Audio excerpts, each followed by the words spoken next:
never used to look at a watch in order for us to dictate what we were going to do. We always go outside and look at the tide.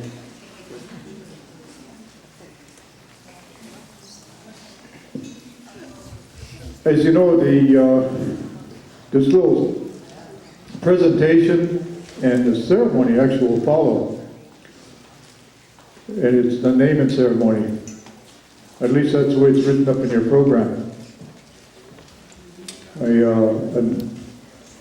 I'm glad the camera is here because for a while they said they were not going to be able to have the time and all that, but I'm happy they're here because this is also a very important part of the presentation that followed the two that happened this morning. I've introduced myself this morning, and I'm still George Bennett. When good kena koa shawat ko kane khatu wasak Hoonah kawo ayakhat ya asna koa taktein tana khatsati akna kahiti koa kaw kit chu awa aksai yaslakatsu yakhatu wasak Ja, slit ko ha sa awakti sa wati tsu kiksati nu kakhan yewa khatu wasak tsu kuna shi shawa hadi shawta neki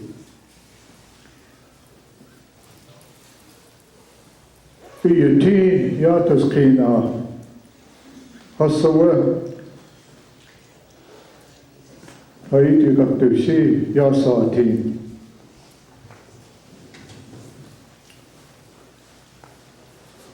Just as again, to let you know, since the theme of the conference is sharing of the knowledge, the individual share is, all they're going to do is just share their knowledge of their understanding of traditional name given and the ceremony. I've also asked a representative from the Teslin area to sit with us. You also know that Vida is here as well. We asked her to participate so that she can tell you what it meant to get adopted, especially when you're not of this culture, but she was raised in it. So hopefully by the time we get through with the four presenters, you'll have at least some of an idea, and I'm sure most of you do, but to kind of put you back in a little bit of time to talk about their understanding of the way traditional naming was given as well as adoption. Now mind you, there's no intent to undermine any efforts of anybody who is already planning to adopt somebody that's not of our culture, nor is it designed to disrespect you if you've already been adopted. So we're not here to put you on any kind of a guilt trip. However that process took place, it's a done deal. We're not all about trying to undo anything, but to give you a general idea on how the process was and still is in many communities yet today. And again, sharing us the knowledge is the theme. And we would like to stay within that context. And hopefully you as the audience here tonight will be able to take something with you away. If time will allow us, before the evening is over with, and if you're not too tired, maybe we could allow a question and answer series. And if you're asking a question, please stay with a question, so that we don't get into a debatable situation. Sometimes that doesn't help. Trying to come to a good answer, and because we're here for educational reasons and also to share with one another. With that, I would like to ask Mishungu KD, David Katzeek, if he will, start us off this evening.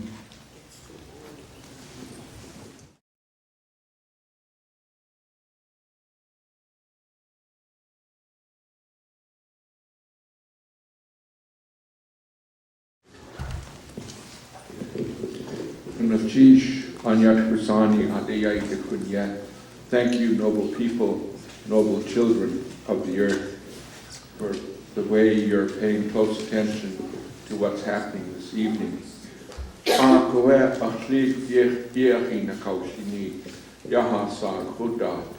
Long ago, my grandmother and my grandfather actually told us about how we went about with respect to the naming of a person, the naming of a child. And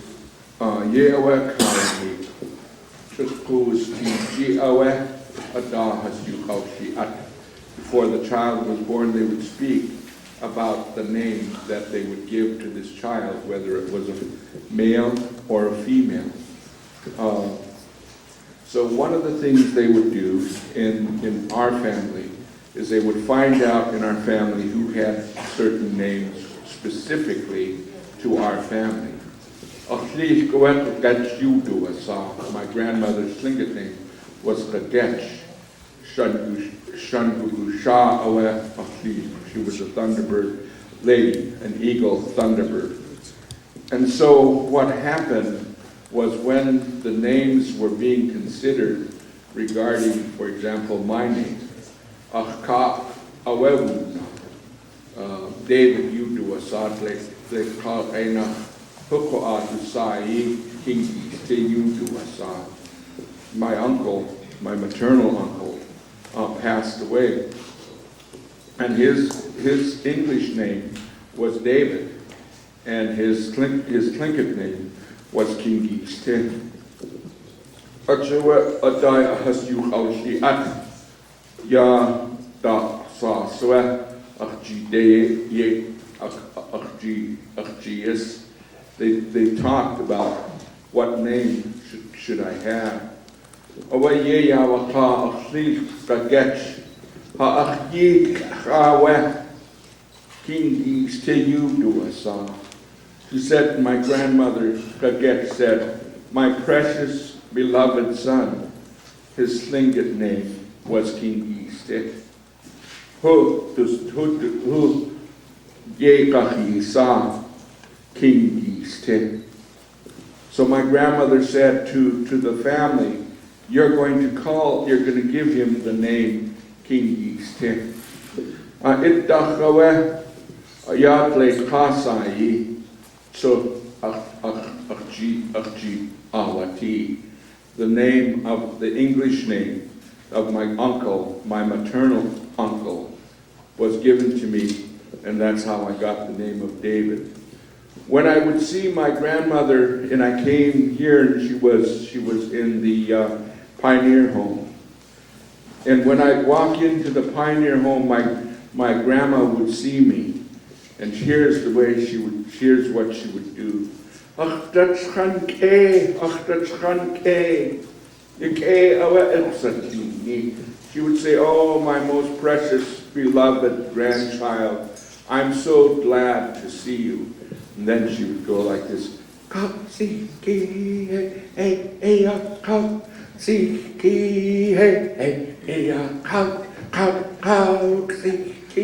would say, stinky little boy, stinky little boy, hey, ha, hey, ha. And even when I was in my 30s, and if my grandmother was over there right now, I would come in dancing for my grandmother, dancing my heart out, because she gave me my uncle's name.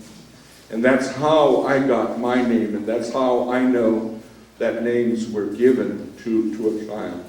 And they would bring you out after you were born and introduce that little child. There was a ceremony for us. When I was born, they brought me out and they told the people what my name was, and they followed that particular traditional process. And that's the way we did it in the Chilkat area. And my grandmother would say, "Chunawukayach Yakatugudiyachawet Atuwuyati Iyatachwastediachtakshanke." She said, it's as if a person who died has now come back to be with me, to stand here in front of me. And so that little song, I'm 64 years old. That song was sung to me when I was 3-4 years old. I still remember that song.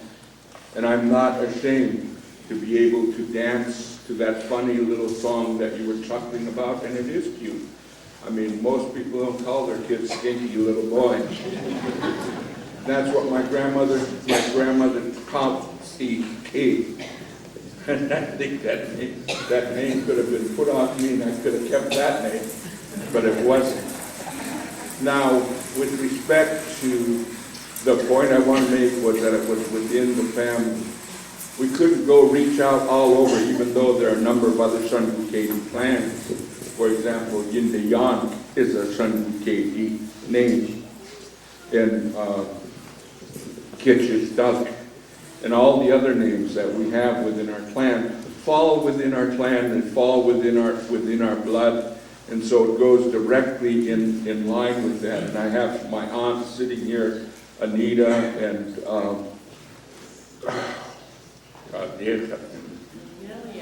Lillian here, and they have names that are in their family.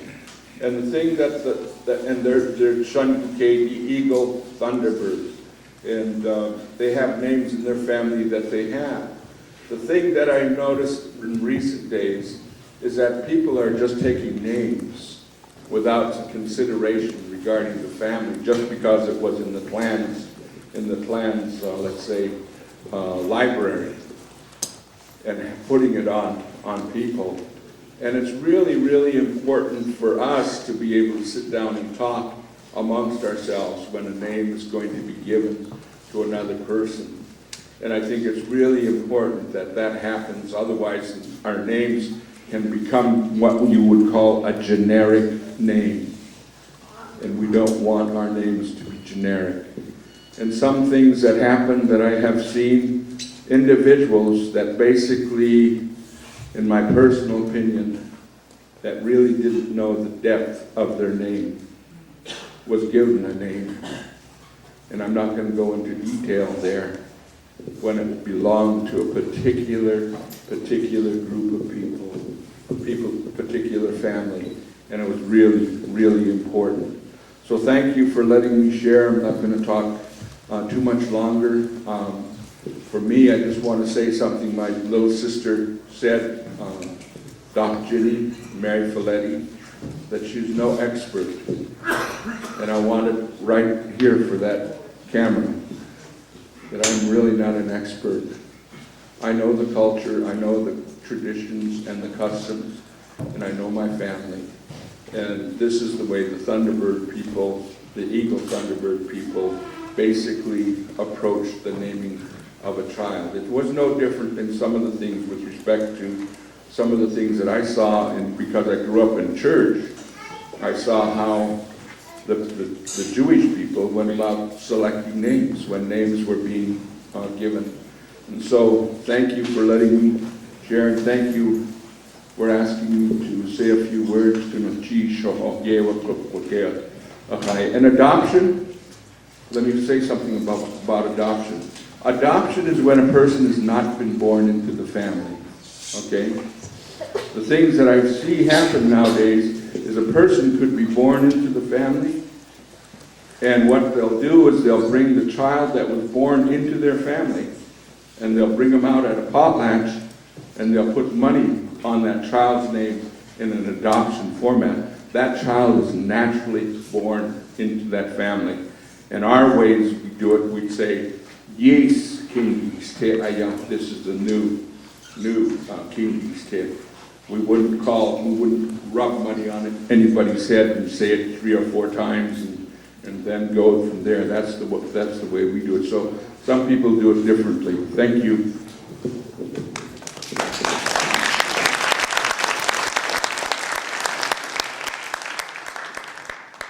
Chief David. Our next presenter will Doris McClean. She's from Carcross. Doris.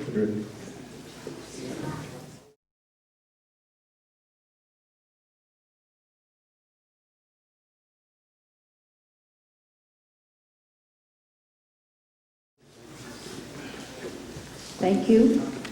I'm very honored to be here and to say a few words. One of the things that I find when we give names, it's very important that the individual that's receiving the name has an understanding of the name that he was given from his appropriate clan. It's very important when we receive these names because we have a big honor to live up to the name and to realize whose name we're getting. And these names come from a pool from our clans. And it's like the name is living again. We were taught in my tradition that when a name becomes available, it has to come back out again so that it would be known to everyone. And it's wonderful that we're all here to witness this wonderful event. And I think I really want to thank those that has given me the honor to be here standing in front of you to witness this wonderful occasion that we as Aboriginal people, Tlingit, and all of us to be able to be sitting here witnessing this. Thank you. Thank you, Doris. For those of you that are standing up, would you like to come down and join the crowd, if you will? I'm offering you time to be a star. You'll get on the camera then. Or you can come up here.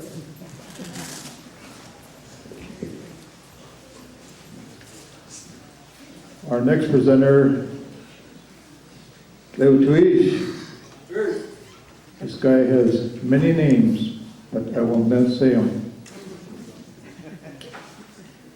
He's Kohate.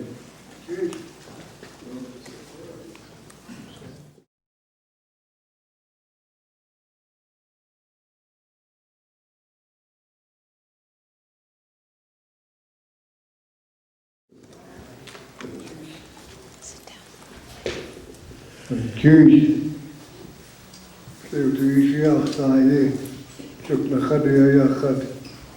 My Tlingit name is Leo Tuish. I'm a Koho.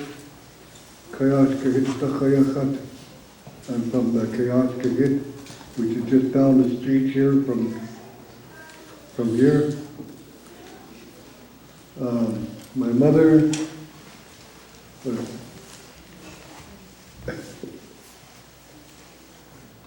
Anyuduhu.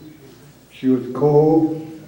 Her father was Kagwantan, but she was a Kagwantan Yanni. And I and my brothers and sisters are Kagwantan Nashkhari. I can almost just about confirm what Dave talked about just a little while ago. I think he just about covered it all about names. He's right when he said that they talk about what name is going to be given before the child is born. Is that right? But now things are changing. One of our children was named at the Eskimo hospital We took him over to my grandfather, George Davis, and Shuk. And we asked him to give our child a name. And he talked to us, but I wasn't paying attention about the name that he was going to give to our child. But there was only 3 of us out there. My wife, myself, and my grandfather. And when he was going to hold him, give him his name, he held him.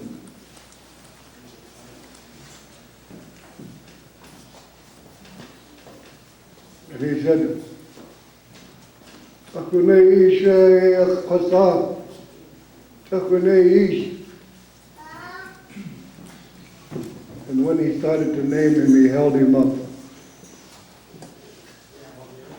Takunei isha, takunei isha, takunei isha. That was the name that was given to him by my grandfather, George Davis, Tuckday Down. But later on, the name was confirmed at a party. We brought him out again. But I also like to elaborate on this, what Dave said a little while ago about adoptions.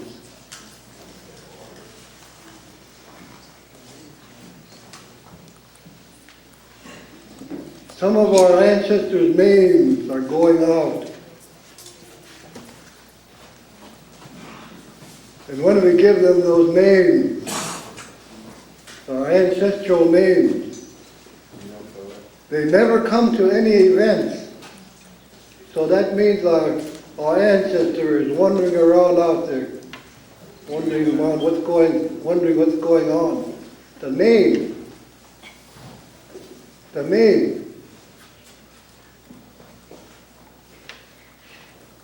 We never see them anymore after the names are given to them, or non-native that were adopted into the clan. We never see them anymore.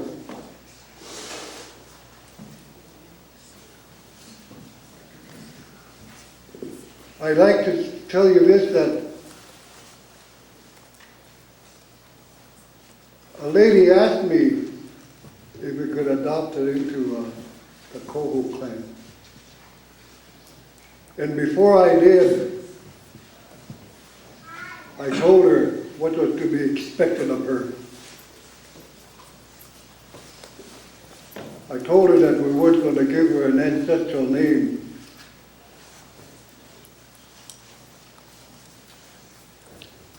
I told her everything that was supposed to, she was supposed to be required to do,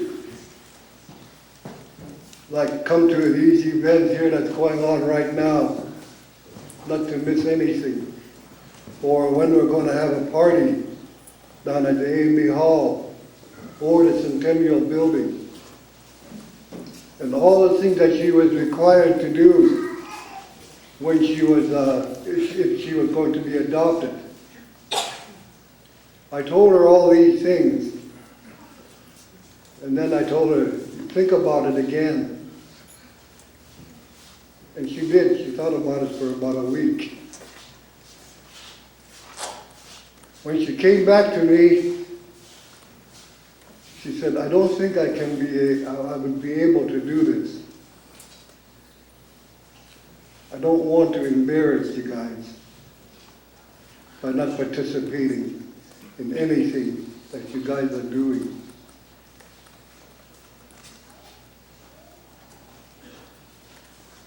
This made me feel good.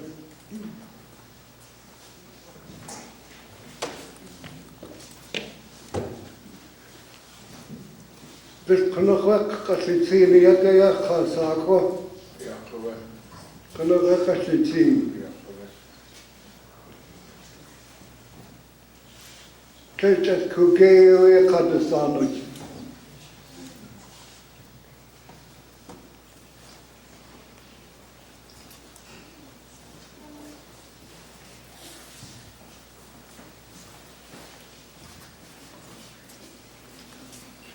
A lot of our names, our ancestral names, are going out to some people that really are participating in everything that we do. And we have a few of them in our Koho clan.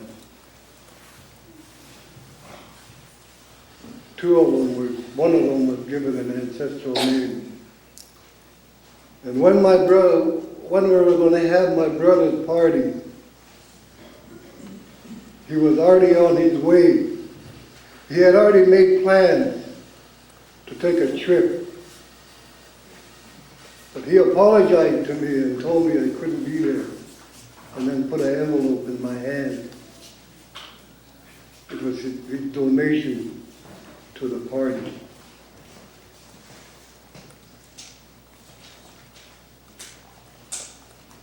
That's why it's so important to think about names that you're going to give away. Give to somebody, I should say, not give away. Make sure that person is going to continue to come back, so that name will be coming back with them.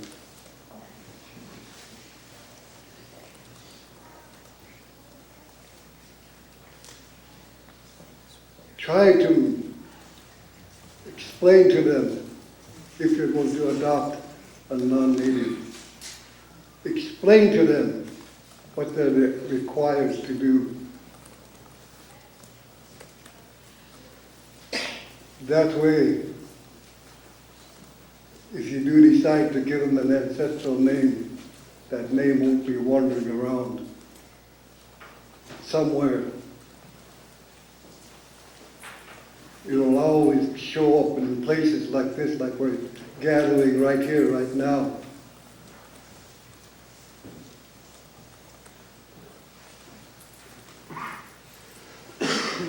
Please excuse me.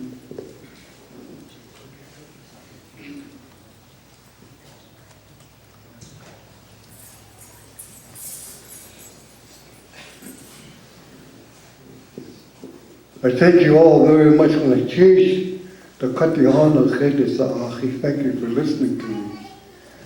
Tlakoe Yake, when I see a lot of people here in the church.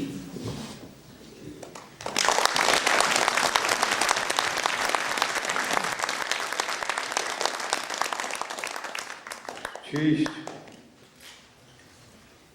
Like I had said, the reason why I wanted Vida to participate on this panel this evening, she was raised in Sitka, but she's not really, she wasn't born into our culture, but I'd like to her to describe what it means to be adopted into the Tlingit culture. Vida Davis.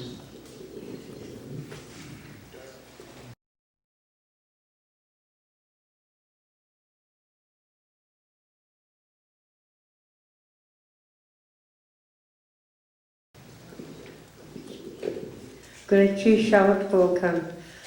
Code Getayu Hatuasak, Aho Ate, Sako Adusa, Kehat Uswati. Kagwantan shout you do Sagun, Kaitan Hujia Kehat Usiwat. Duhan Ako Awu Kagwantan Husiki, Acharichno, Kaitan Ut Akdintan, Duhoko Akagwantan, Kage Ishu Duasa.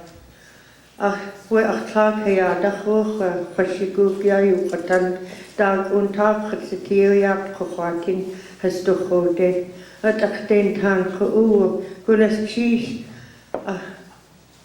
itude chat yiti gunas chish arking kunach. I respect all of you, and I like to say thank you in English. So some of you that don't understand, I just gave a brief dialogue of myself. I am called Kodakekla Aminupia Eskimo. The lady that adopted me was a Takdaintan by the Tlingit name of Kaitan. Her husband's name was Eddie Marshall, and his Tlingit name was Katzeek. I told some of you at the Centennial this afternoon when I was first learned the language, the first sentence that came out. How many were at Centennial today? For those of you that weren't there, I heard Tlingit all the time when I was growing up, 24/7. But I belonged to my adopted dad in the evening because he felt English was very important. But during the day, I was Mama's little girl. So one day when I was playing with my dolls, I came up to her and I said, "Ati, gande awachat tu ati." She looked at me and she says, "What did you say?" So I repeated it again. "Ha," she said, "my goodness." So when my dad came home, she made me repeat what I said. And my dad just looked at me. And he said the same thing, "My goodness." And from there it accelerated. I'm 63 years old, but I'm still learning. There's a lot more to learn. So when you get to learning a few sentences, a few words, you don't know everything. You have to keep on learning. Our mentor, Charlie Joseph, once told us that, "I'm 93, he said, but I'm still learning. I'm still going to school." So, you know, we're never too old to learn. Now, when I was adopted, they prepared me for 2 weeks, and she told me that the things that I cannot do and I can do. And one of the things I could not do, I could not participate as a Tlingit person. I had to sit in the background. She said that is the way it is for all adopted people. You have to be quiet until you're given a chance to speak. And tonight they gave me a chance to speak on how I was adopted. And I do thank the felicitators that asked for me to do that. And she also said, no adopted person can claim a clan house. You have to be born into that. You have to be born into that house. So none of us adopted people have the right to claim a house. And she also said, do not give any advice, do not talk out of turn until you're asked. You're not only shaming yourself, but you're shaming the clan you've been adopted into. Now, I was told when I was that age, I was a very talkative and quizzical little girl. I had to know why, who, what, who, and everything. And my mom used to tell my dad when he came home,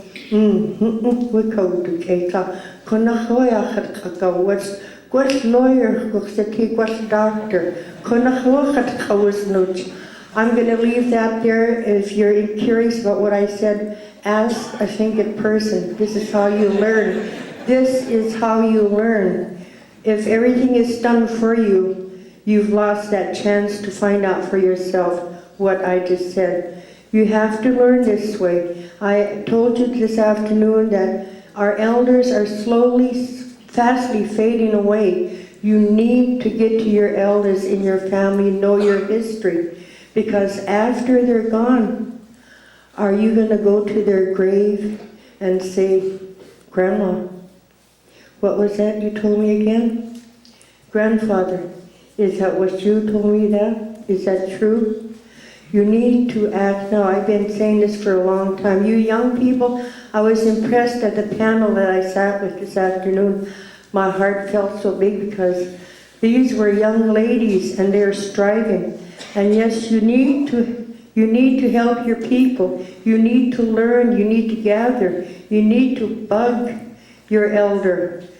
You know, make sure he's not sick though, because that's disrespectful. But anyway, they prepared me for 2 weeks. She gave me a speech. I had to do that. And when I was adopted, it was given in a restaurant. The restaurant was called Star Cafe, owned by Mary and Nick Palayo. And I remember getting up on it was a cushion seat. I had to deliver my speech. Charlie Joseph and his wife was there, my mom and dad. And there were some other figures. I think there was Susie and James Howard, they were there. I had to deliver my speech. And when I was done, I guess it was too quiet. I thought maybe I did something wrong, but when I looked around, some people's mouths were open because they had never heard me speak.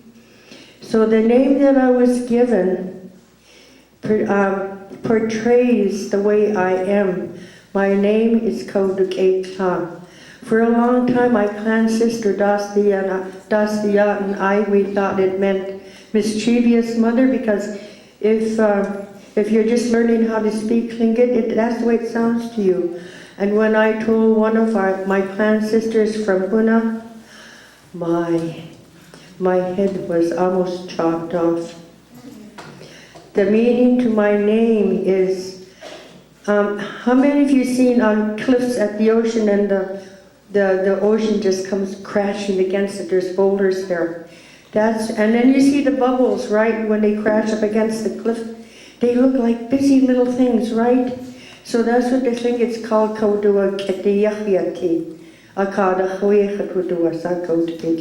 because I was busy. I asked questions. I was in the way. She just would say,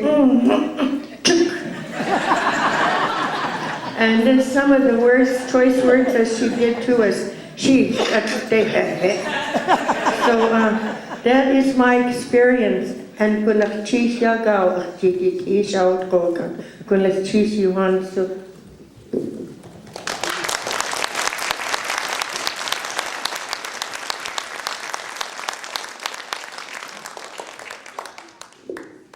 While I was speaking, I forgot a couple of things. The Tlingit names that we all have are atu, just like the way our blankets, our hats, and our regalia. It's our atu. And that's one of the reasons that it's really, really important regarding names that Herman was speaking about, because they have history in those names. And it's important that basically the people understand what the history of it is. And if we're going to go about repatriating the material type of things that we have, that are in the I was going to say in the bank, but in the museums, then how much more important is it with respect to the names of our people? And I know that there are people out there that have children who haven't gotten names, and that is a real major issue. It's a real major issue. There are people, when I was president of the Sealaska Heritage Foundation, I don't know how many calls we would get on a regular basis, daily basis, from different places in Chicago, New York, Boston, Florida, California, Seattle, all the different areas, wanting to know who their family is. And some of the things that would happen when I was sitting there, and they'd say, "Do you know who I am? Do you know who I am?"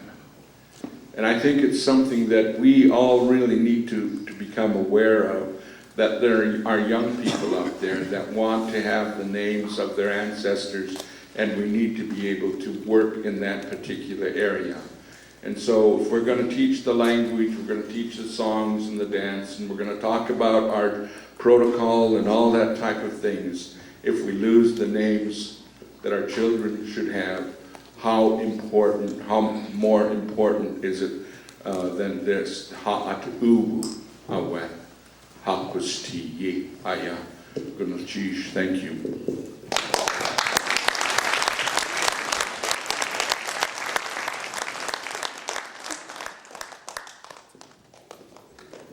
Thank you. I'd like to add to that too, and Dave may correct me if I'm wrong, but it comes from a clan house. Each name are from a clan house. If you don't belong to that clan house, if you're not born into that clan house, you can't have that name. I just thought I'd add that to what David just said. Thank you.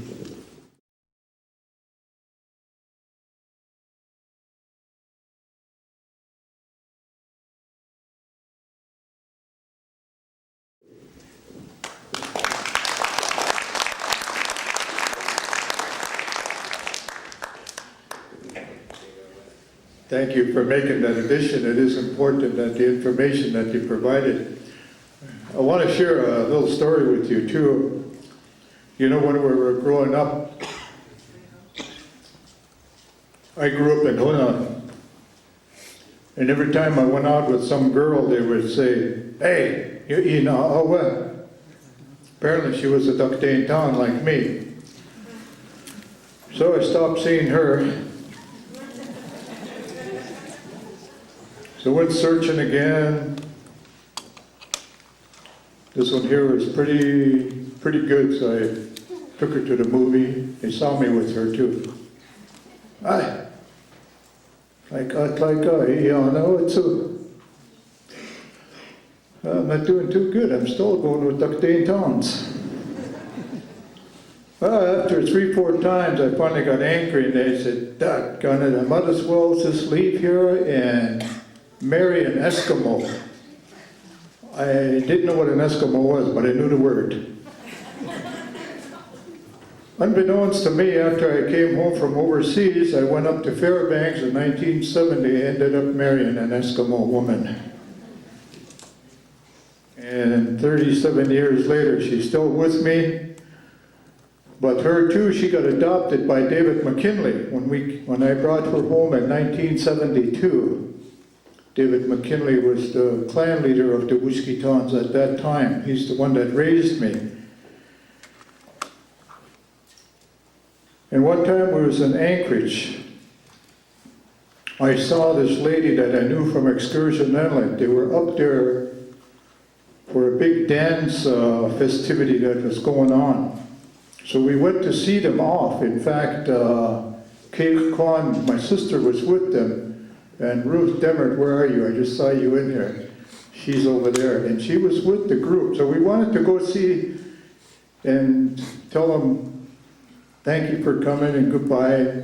As I was walking by the cocktail lounge, I noticed from the side of my eye, I saw this lady who knew me pretty good from a little boy.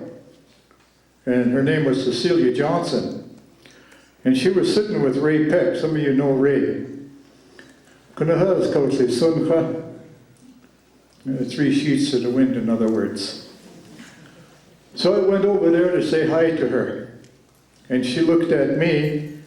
And because David and Fanny McKinley raised me, I took on their name. And I wasn't not legally adopted by them. And she introduced me to Ray Peck. She says, "Ray, you know this guy?" Yeah. And she said that his name is George Bennett, but his maiden name was George McKinley.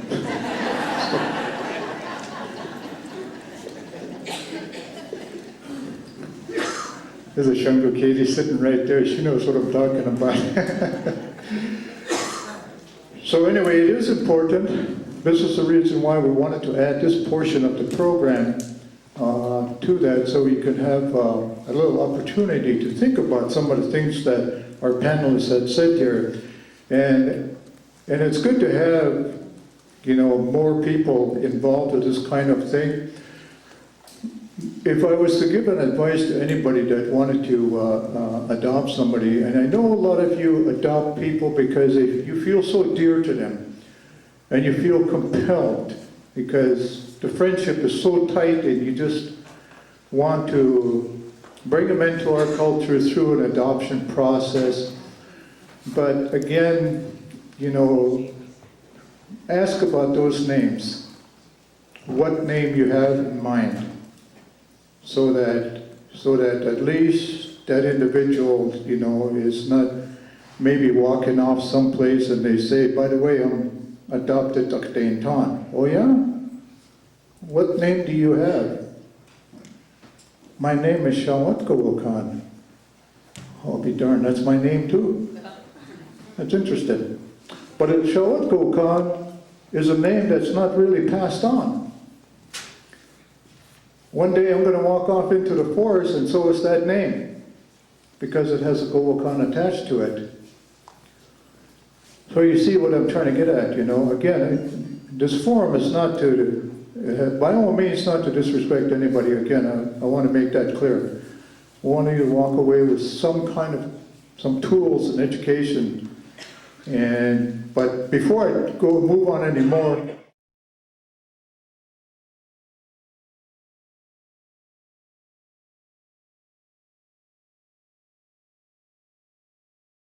I want to spend a couple of minutes.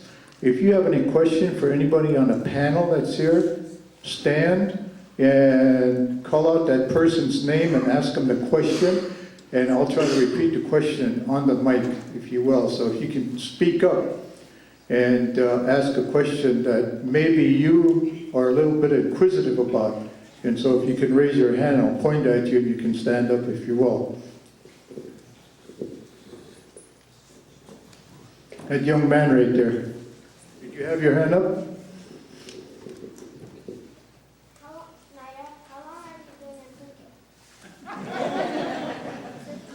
Did I hear you say, how long has she been a Tlingit?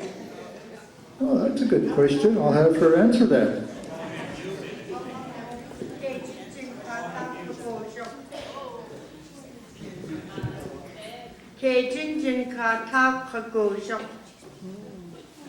"59 years. I'm 63, and I still play with toys." Anybody, that's a good question, really. Thank you. Robbie, You talked a lot and explained a lot about clan names and atu and how they belong to specific clans. But I was wondering about nicknames, because I hear them often. nicknames also categorized as pet names? Okay, somebody here want to answer that question?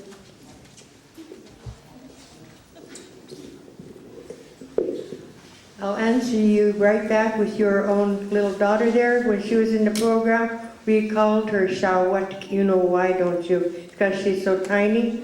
And one of our boys' grandson, he outgrew it, he told us, because he turned 13. Now his name his grandfather gave him was Khao Chen. And he says, "Grandma, could you please, Grandpa, tell Grandpa I've outgrown that name now." Now that translation is little stinky boy.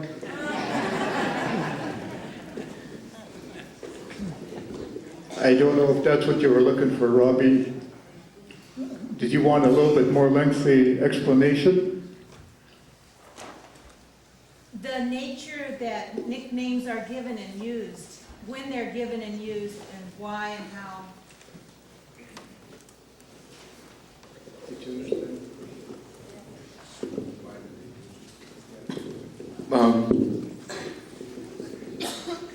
A lot of times with respect to names that are along the line that you're speaking about has to deal with respect to the intimacy that the father, the grandmother, or the mom, or someone in the family wants to have with another person. Like the word that I said, Katzeek. My grandparents would never take me out in front of everybody and say, Katzeek. They would never tell people that this is stinky little boy here. But they would say that to me basically because they wanted to recognize that I was their little grandchild, and that they loved me and they had a name for that. So it's not something that you'd split hairs over, in my personal opinion, regarding which clan. If somebody wants to be named Katzeek, raise your hand. Well, come up here and rub a few dollars on your head. That'll be your name. But really, in a way, that's the thing that I see as respect to names, the intimacy that people have. But that's also the same with respect to our regular names. You know, like K-June. One of my aunt's names are K-June, a beautiful dream of a person looking at that sister, that mother. K-June, what a beautiful dream. And so there's intimacy in those two. So it's not just with respect to those, those nicknames. We had one person named Shaa Tlein. So what is Shaa Tlein? Anybody?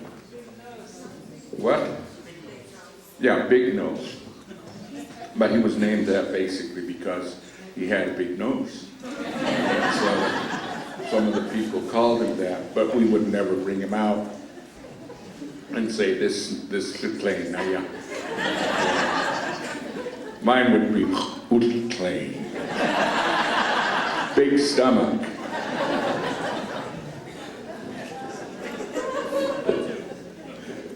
When I was growing up, I used to do a few things wrong against the way my grandparents, you know, pretty soon they would get angry at me. I still didn't know my Tlingit name too good.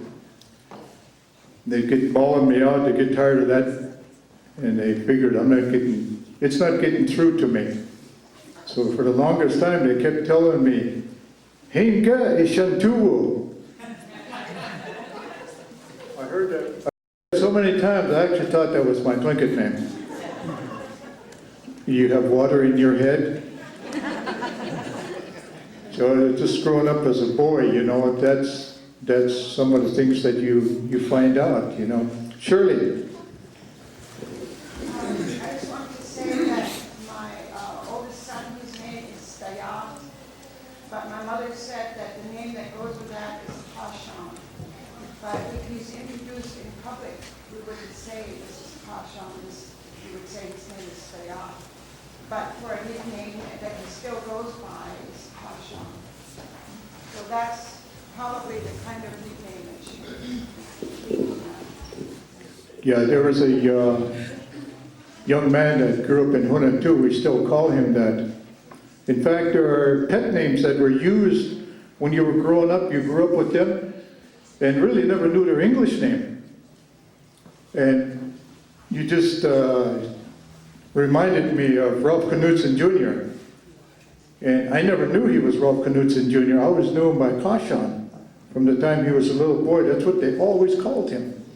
And so later they said, go get Ralph Knudsen Jr. And I said, who's that? And they said, oh, Kashan. Yeah, I knew him, you know. But when we were growing up as kids, we knew everybody by their Tlingit names, you know. Katzeek, Andrew McKinley, you know. Go after him. We never knew him by their English names. We knew him by their Tlingit names. And now it's reversed.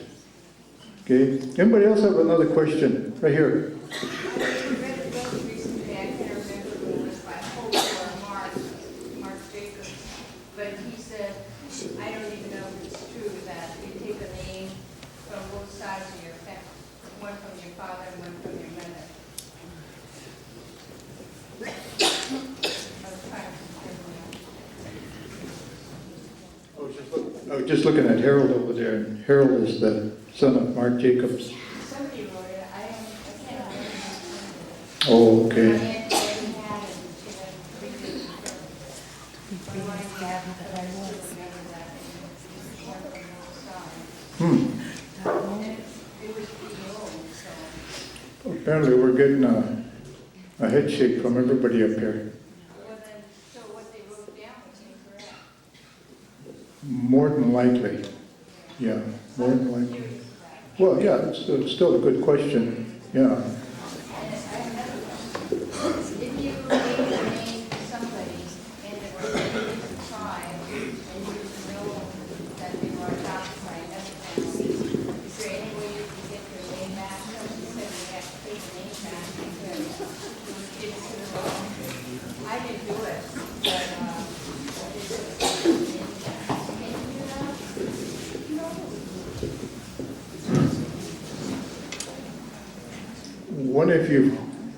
One of you four panelists, do you know anything about taking a name back after it's been given on somebody?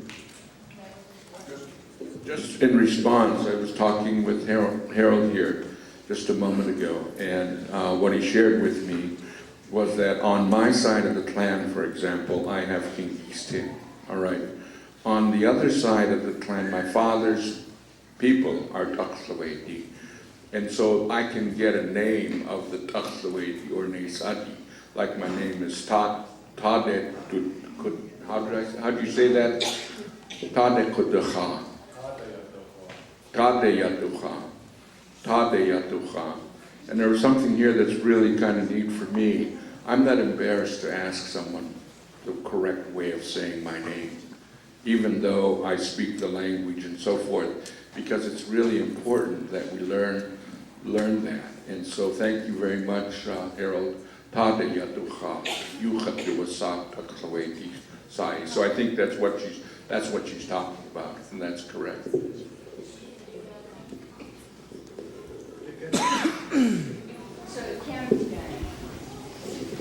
Yeah, but it would have to be the eagle sign. My father is Raven. His father was Killer Whale. Okay, so I'm Eagle Thunderbird. My father's father was Killer Whale, Eagle Killer Whale, and so I can get a Killer Whale name, and that was given to me. So that was from on my father's side, his father's kingdom. I think the main question she's asking here was, can you take a name back that's already been given? And you're referring to somebody that was adopted, right? Okay. I think that was the question. Somebody that was adopted, can you take the name back? George, in one case that I knew that a name was given was a high caste name to a person without permission. And that name was taken back and another name was given. So it is possible to take a name back that shouldn't have been given out in the first place.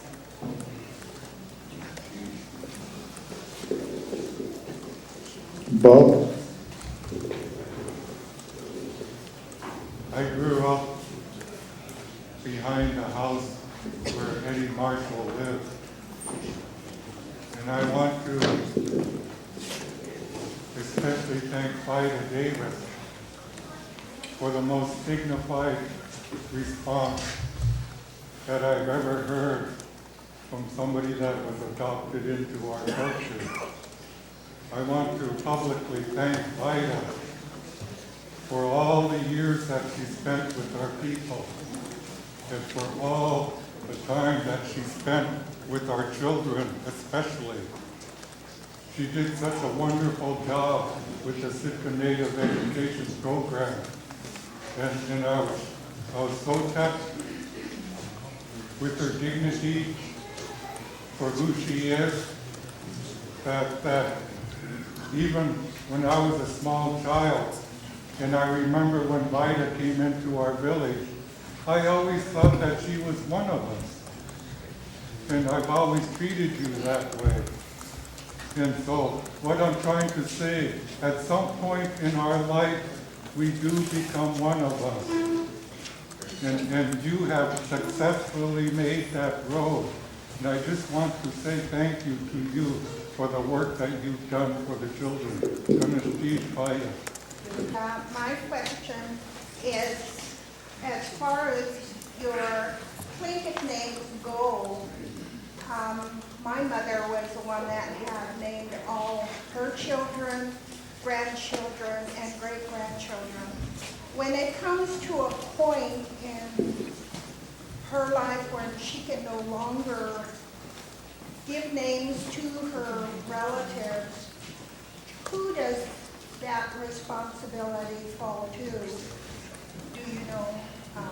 Does anyone, it's always been a question for us, who would be next in line to give out the names in our family? I think I'm going to ask David if he could answer that question.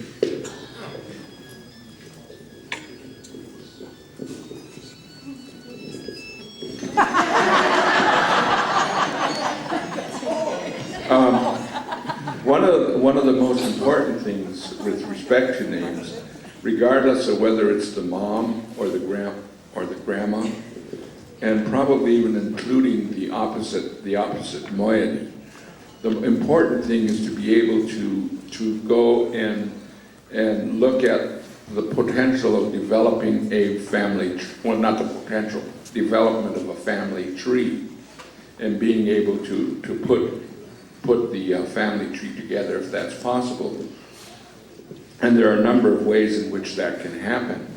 And once a person who knows, for example, in the Dutch-Dayton clan, when you find the names of different individuals that are I'm using the Dutch-Dayton clan as an example, you can then find the root of that individual, where they actually are part of what's, part of the family, and you can take the names that are within that particular group. That basically is the way the name can be developed. The person that's here that does this pretty well is a young lady by the name of Nakahini.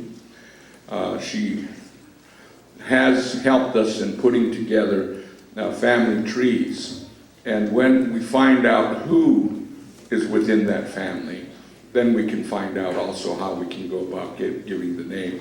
It's a responsibility, I guess, when it comes down to it. If the mom is gone, maybe the oldest person in the family, to find that, to develop that family tree as well.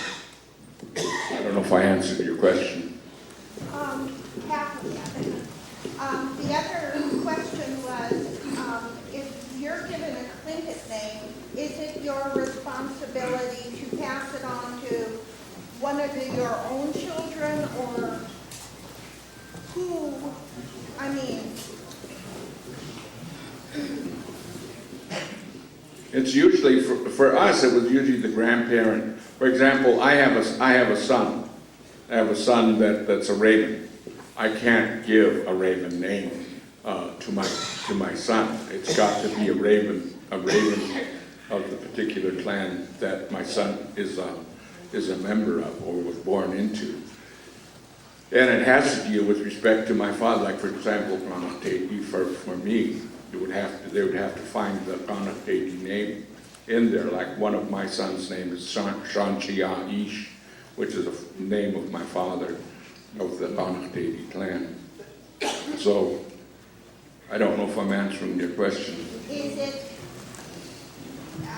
is it then okay for him to give it to whoever he wishes, his name? I don't think so.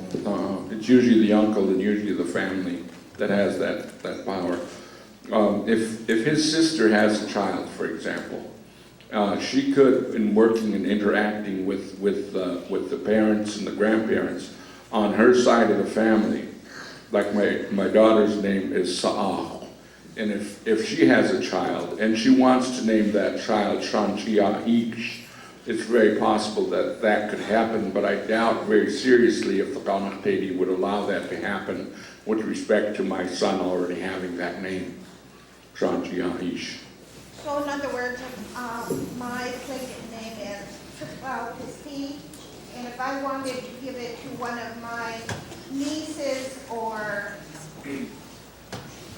would I have to have a go-between to pass that name on? No, I think what you would have to do is just talk with your clan and let your clan know what you want to do. That's basically what you should do. And then if they say, yeah, go ahead and give it to your niece, that'll be fine. My main question was, the responsibility of that name. I know we all have responsibilities to the names that are given to us, and I just didn't know how you went about passing your name on to someone else. That is a real good point. Nakahini. Nakahini. Ask the clan mother. Talk with your clan mother about it, and she will help you with it. And I'm saying that because I've talked with Auntie Lori from Yakutat about names, and a lot of them from my cousins who live up in Soldotna and Kenai, and they're like my sisters and I, and we grew up in Juneau, and they're growing up in places that aren't Tlingit villages, and they would like to have a name, but there's no real connection. And we felt that growing up in Juneau, that we knew we were Raven and we were Koho, but then what? What comes after that? And it took almost 20 years for us to get a Tlingit name. But after doing some research and talking with our grandmother, she was able to help me, and she said, well, these would be good names for them. And some of them are brand new names, names that have never been given before. And she said, and that's all right, because over time, they become clan names. And this is coming from our grandmother. Thank you. And the chief of Katzeek. Ms. Cheese.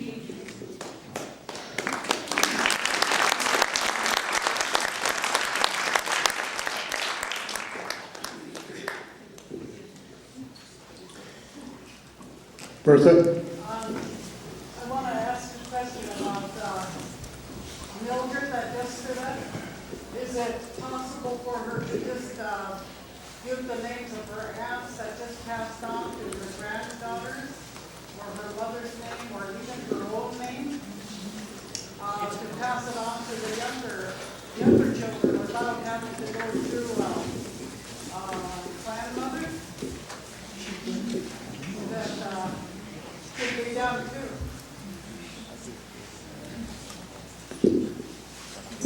Mildred's Kawanka, and the clan mother is in Juneau.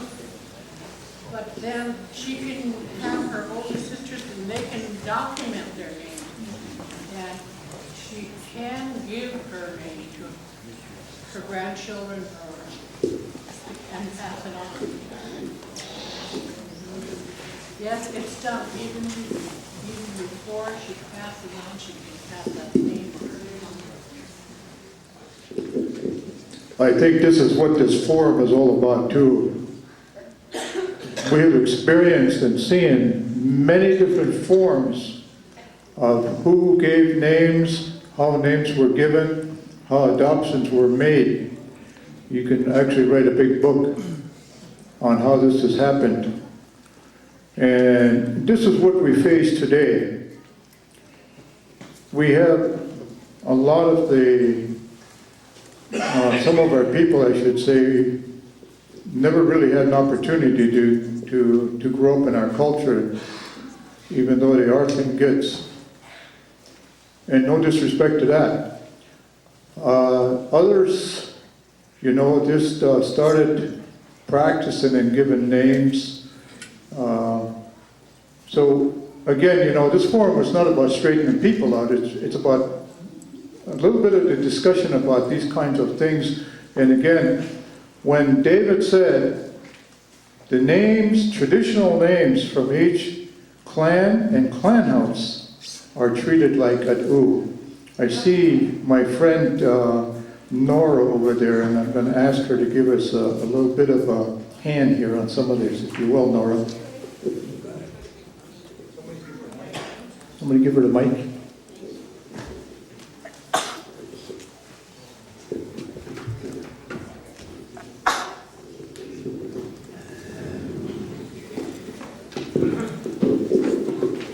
Thank you, George. Shaa Tlein. I would first like to mention that a person doesn't request to be given a name. This is really important. No one asks some clan to give them a name. Is this true?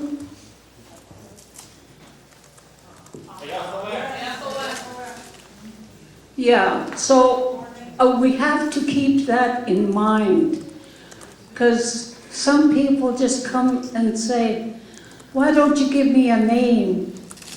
It costs a lot of money to do this name giving. You have to throw a party, then you line up your newcomers to your clan, and you wave the, what do you call it? Money, yeah.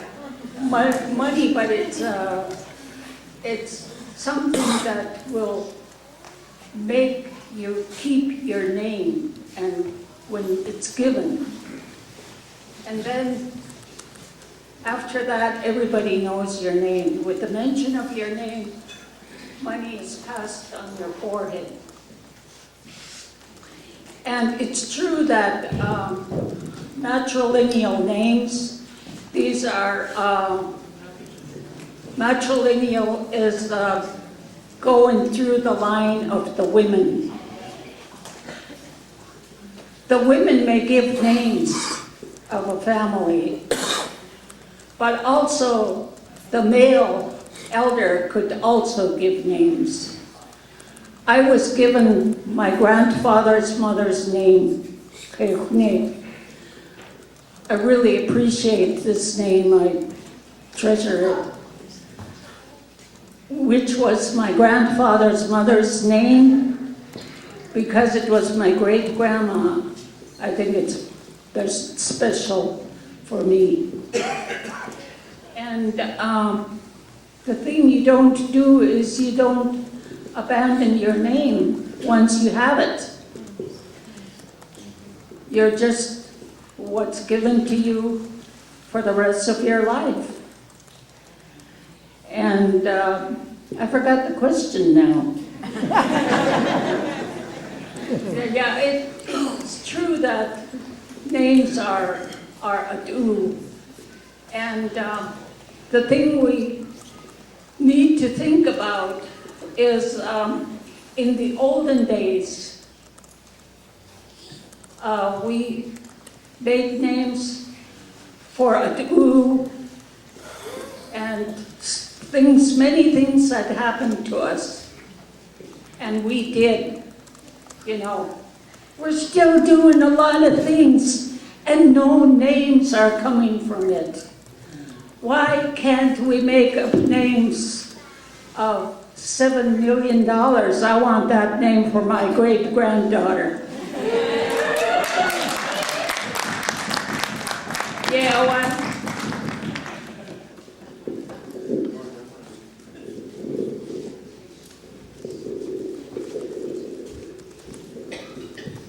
We're going to cut this portion off in about 5 minutes. The one thing I wanted to respond to Nora's comment, and I agree with it, is that we don't ask for a name and so forth. And the kind of things that are happening in this modern day is there's political maneuvering that is taking place within families. And they're wanting to be able to give names here, there, and everywhere, so for purposes of leadership and things of that nature within the particular family. And the only reason I would say that is just to bring it to the surface, because sometimes there's a real big pink elephant or a pink seal in the middle of the room, but we're afraid to talk about it and so forth and so on. And this is no disrespect to anybody regarding this, but it is something that I think is really, really important. And the name means a lot, and it really has to, it's a name that one has to live up to. And it's not something that you just get for the, just because you're like for me, just because I'm Shunning KD. For example, in my clan, there's no name being used right now. There's a man named Kitchish Duck in our clan. There's a very highly esteemed person within our clan. They never gave it to me. I never asked for it. And that's really the way it is. If the family decided that that's one of the things they wanted to do, they can do that. But it's not on my side of the street to ask and say, could I get the name Kitchish Duck? I can't do that, because it's a big name. So I just wanted to add that.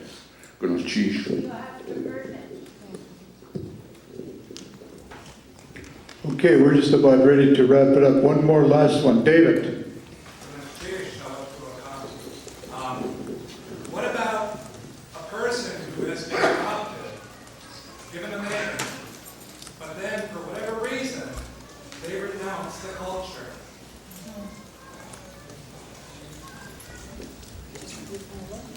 Can you restate that question again, David? What if a person has been adopted and given a name, had a Katzeek, but then later he renounces his name. What if a person has been adopted and given a Tlingit name at a clan party and later renounces his status, basically his name? Does anybody here have an idea?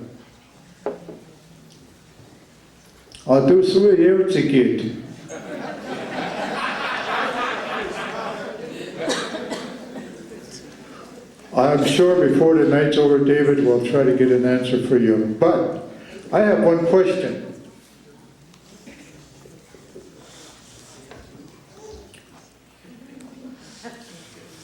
I have to ask this question. It's just dying to do this. It follows the same thing that Anna Hoots brought out last night. Since we're in the naming ceremony, David, did you guys give the baby a name that you and Anne Nicole Smith had?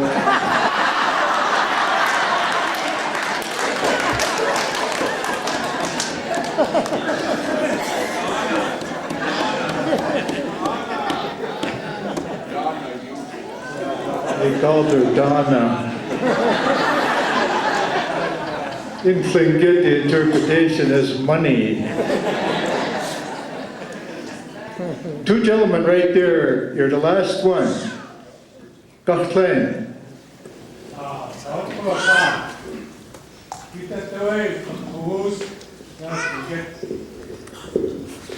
Sometimes a name is repeated 3 times. I don't know, maybe you covered it already. And sometimes it is 4 times. And is there a reason why 3 and why 4? That's the first test of a Nakahini. We ask them how high they can count. So if they go to 4, they go to 4.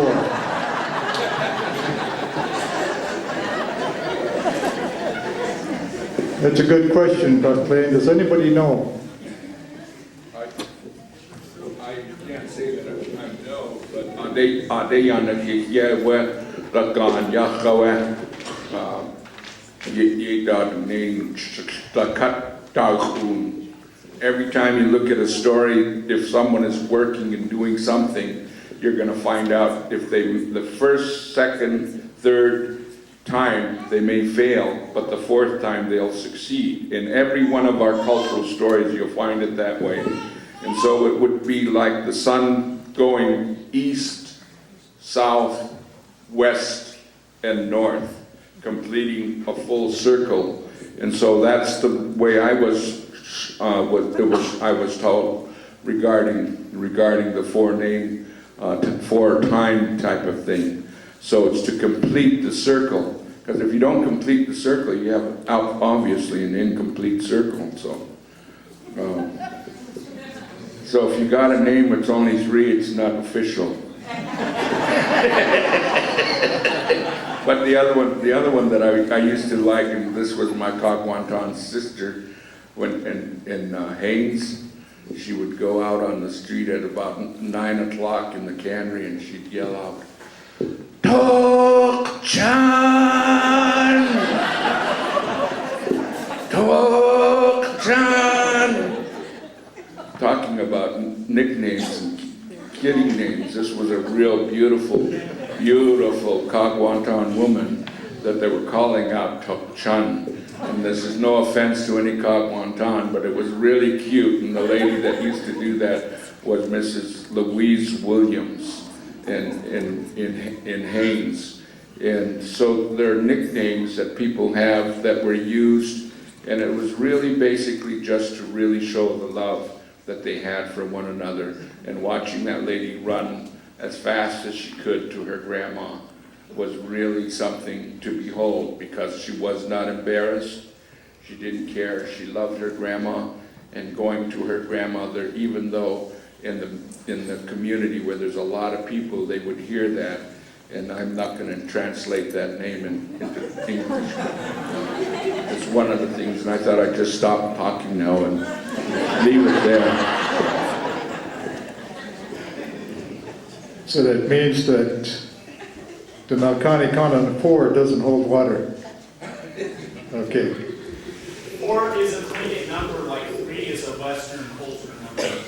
what I've heard from numerous elders. Achwe dakun dihin tusai. Okay. My oldest girl, she lives in Norman, Oklahoma now. When she was a little girl in Hoonah, Lily White's dad was a Duckdanton, and she was pretty proud of her dad's clan. And Lily White is a Chuka-Nedi, but a very virtue that my wife was adopted into the Wuskitan. My little girl was also a Wuskitan. But Lily White had such a passion for the Duckdantons and she knew I was a Duckdanton. She gave her mother's Tlingit name to my daughter, which happens to be a Chuka-Nedi name. And that Tlingit name is Klathwan. And she was always called that in Hoonah. Nobody questioned it. But then again, we all knew that's a Tlingit name that actually belongs to the Chuka-Nedi, even though it was placed on a Wuskitan woman. And so out of respect, I didn't question it one bit at all, out of respect for the Chuka-Nedi. So that's some of the scenarios that do happen. But we do want to go ahead and finish this up now, and I'd like to turn this portion over to Harold Jacobs at this time.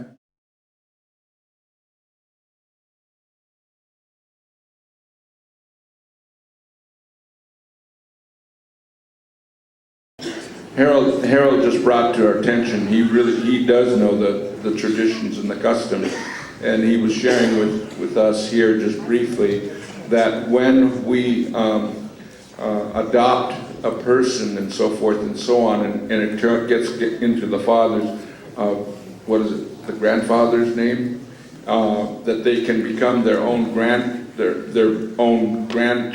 and or their own grandparent. But in the adoption process, that does not work that way. It has to be something that naturally happens in the family, where the person who is naturally born into the family gets a name like that, which becomes that they're their own grandparent.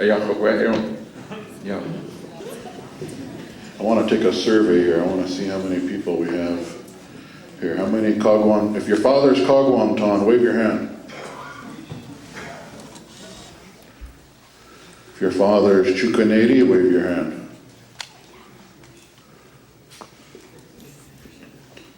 If your father's Shungu-Kedi, wave your hand. If your father's Duckloedi,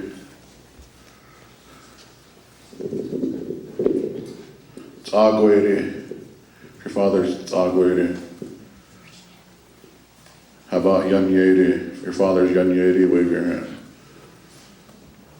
Kiksadi, if your father's Kiksadi, wave your hand. Your father's Tutnachadi, wave your hand. Your father's Deshitan.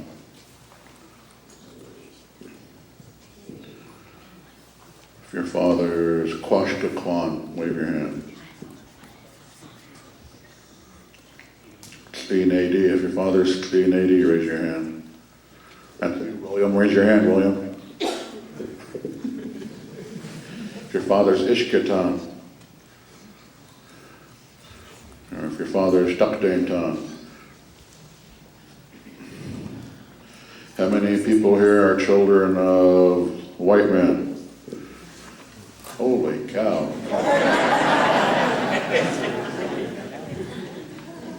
Filipino. Oy, someone that got it. Nishka or Simsian. Hawaiian, any people? Okay. Haida, father's Haida. Aleut. Eskimo or Athabascan. Okay, we saw all of you raise your hands. Now you get to dance. That's what I was taking the survey for. Randy, can you help? Huh? Oh. Any Ganach Tedi yet here? Now they don't want to raise their hands, do they? Jenna, that's you.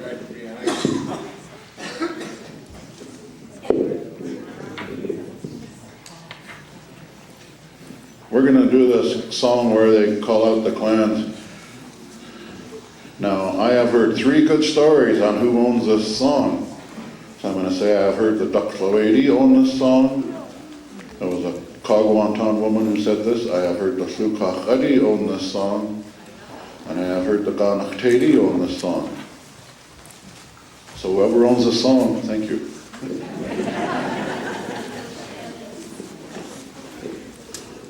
This is Kuanima, where they call out the clan names. When you hear your father's clan, come out here and dance and put some money out here. And if you know the song, can you come up here and help us sing?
Ding Ton Yankee.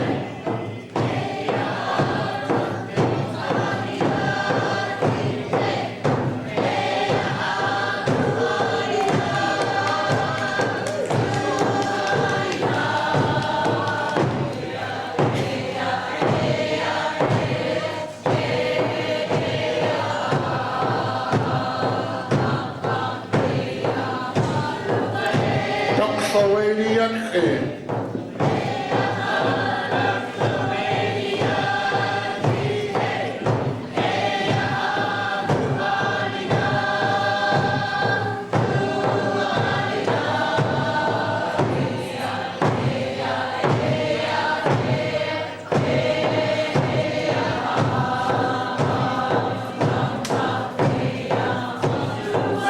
Sagwady Yankee.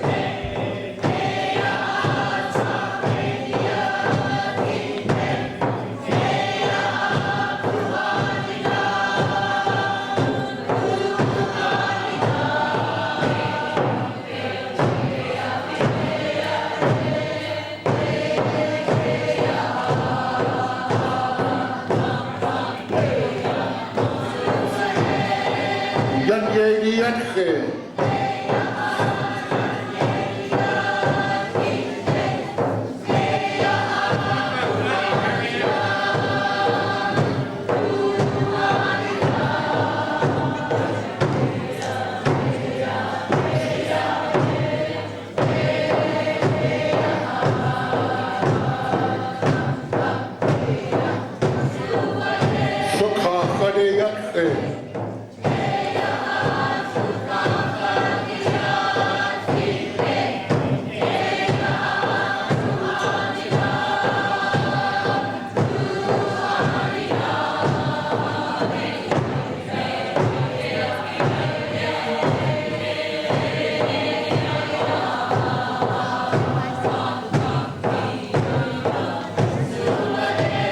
Sukha Yankee. Children of the white man.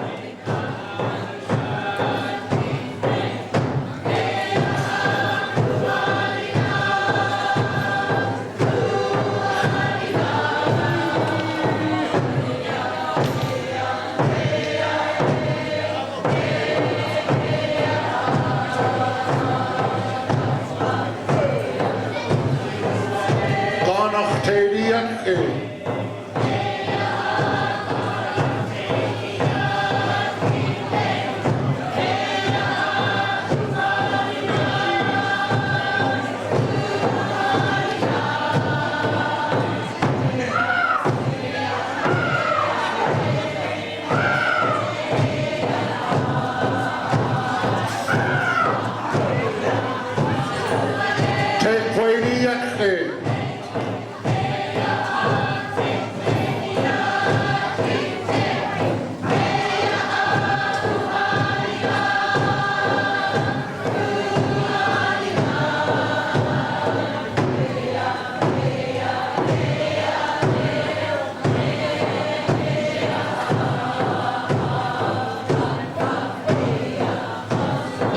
Filipino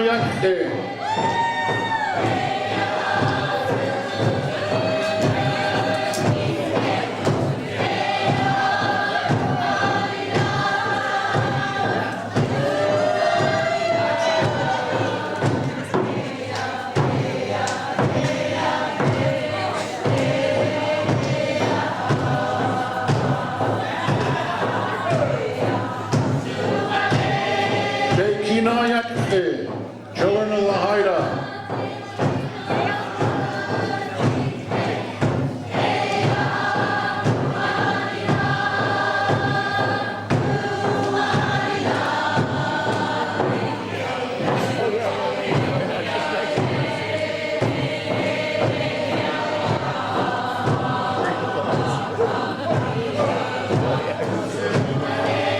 Mexican Yankee.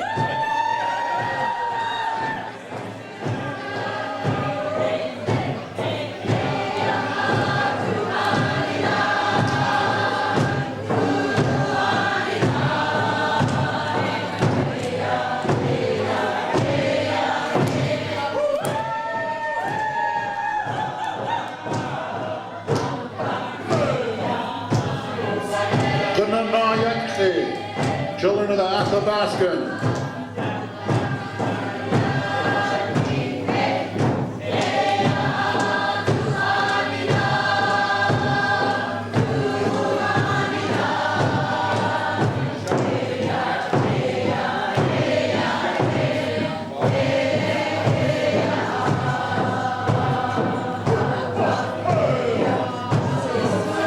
Shango Katie Yakhe.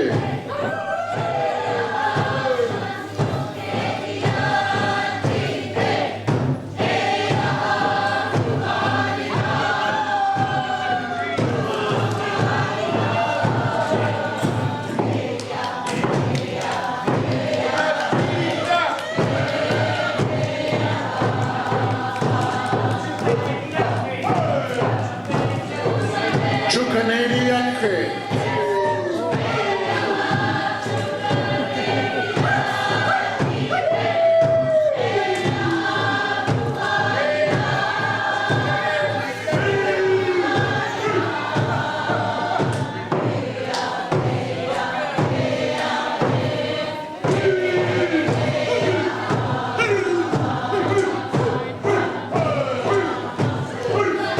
Venezuelan Yakhe.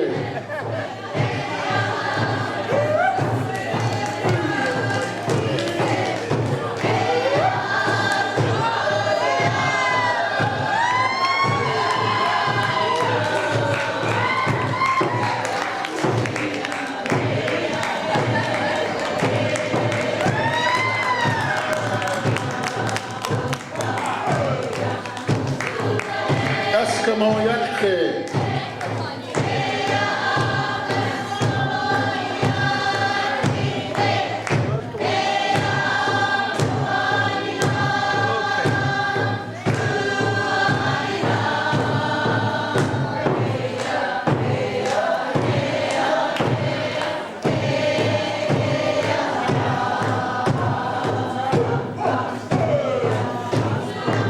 Simsean Yakhe.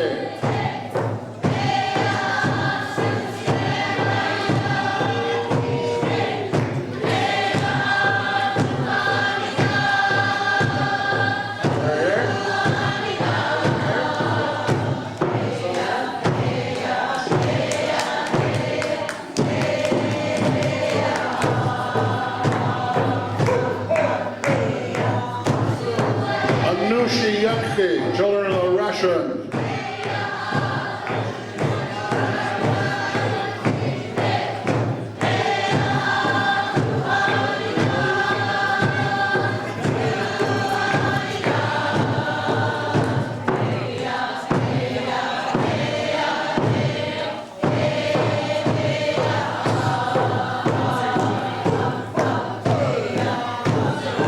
Everybody.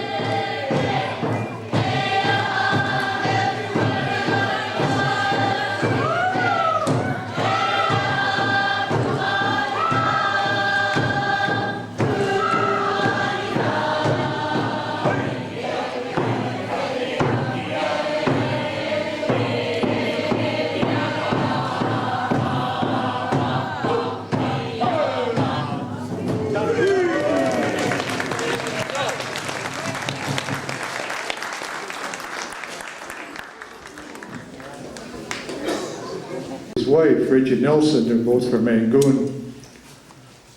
They were there, I didn't know they flew in on a different plane, but they met us at the community college, and they were in the cafeteria. And I looked at Reggie and I said, how is your mother doing? And he said, well, she was doing pretty good. She's home now. Oh, good. I was really worried about her, because if you know Martha Nelson, she's in her 90s. While we were still feeling kind of sad because she got medevaced over here and thought maybe, she was going to be there for a long time. So Reggie and I was walking towards the cafeteria. People were in there already waiting for us to come in. And I said, Reggie, she's doing all right though. He said, yeah, when I left her at home, she was just fine. Well, that's great. We walked into the cafeteria and I looked up and they had these couches all set there for the elderly to sit on. and there sat Martha Nelson. She was sitting on a couch, and here we were practically crying between both of him and I, and here's this 90-some-year-old woman who was already sitting there. She flew out ahead and didn't even let anybody in Angoon know that she was going down for this festivity. But the moral of the story is that she loves the culture so much that she would have done anything to be a part of it, no matter where it took place.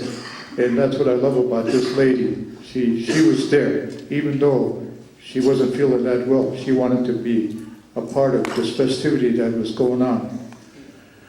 How much money did we get?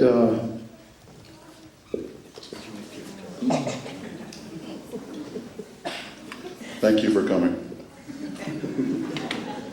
$482.25.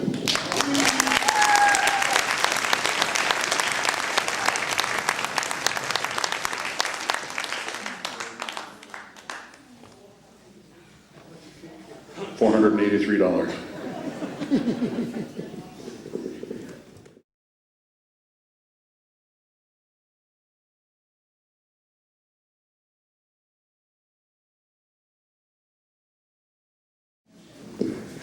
I'll let this name be explained over here.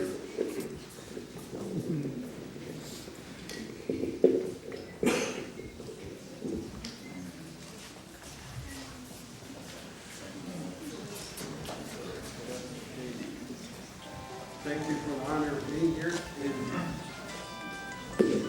That the name that we're going to give to my nephew here is Shaa Tlein, which means big mountain, which was a raven name.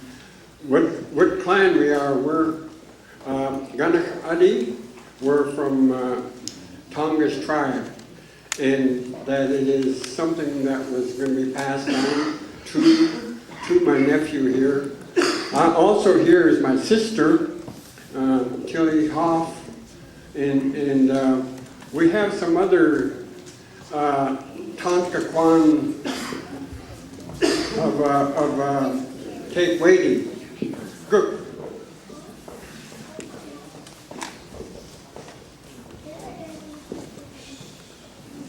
If there's any others in here, that Tonkaquan, which is Tongass tribe, brown bear or raven.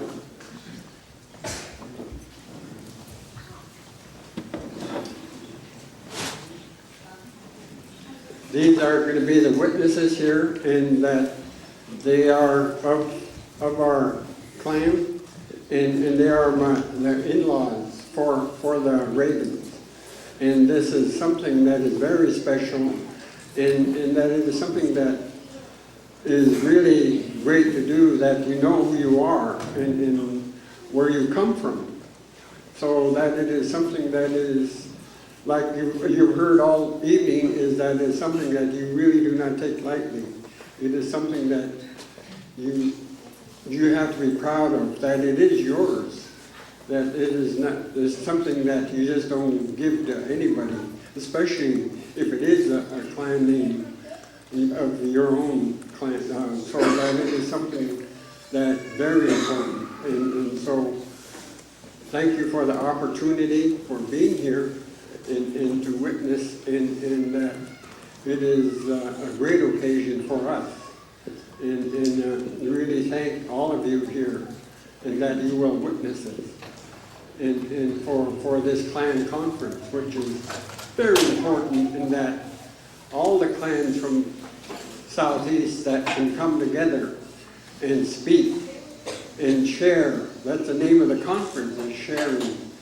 That it is something that we really need to do if we want to survive as a people, to know who we are, and to do and to honor who our grandparents were, and to honor them, and to earn the respect of all the people that you come in contact with.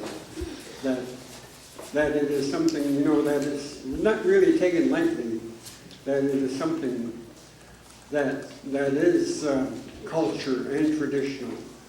And I'm really proud to be here, and thank you all. The name like I said before, is Shaa Tlein, which is, like I said, is Big Mountains, and that is Nakahini name. So that it is something that is passed down to my nephew here. His name is Jimmy Hoff, and he's one of them, my sister's son here, my sister Tillie, and she is our matriarch now of our clan, and that she was always there for us, and that she is trying to hold our clan together. You know, she's so of our clan, and so that is very important too. That you've heard tonight that the matriarch of your clan is a very important person that you respect and you look up to, and so that's where she's at now. So, like I say, I can't say how important this is, and I really thank everybody here. We have our opposite here, our in-laws, which is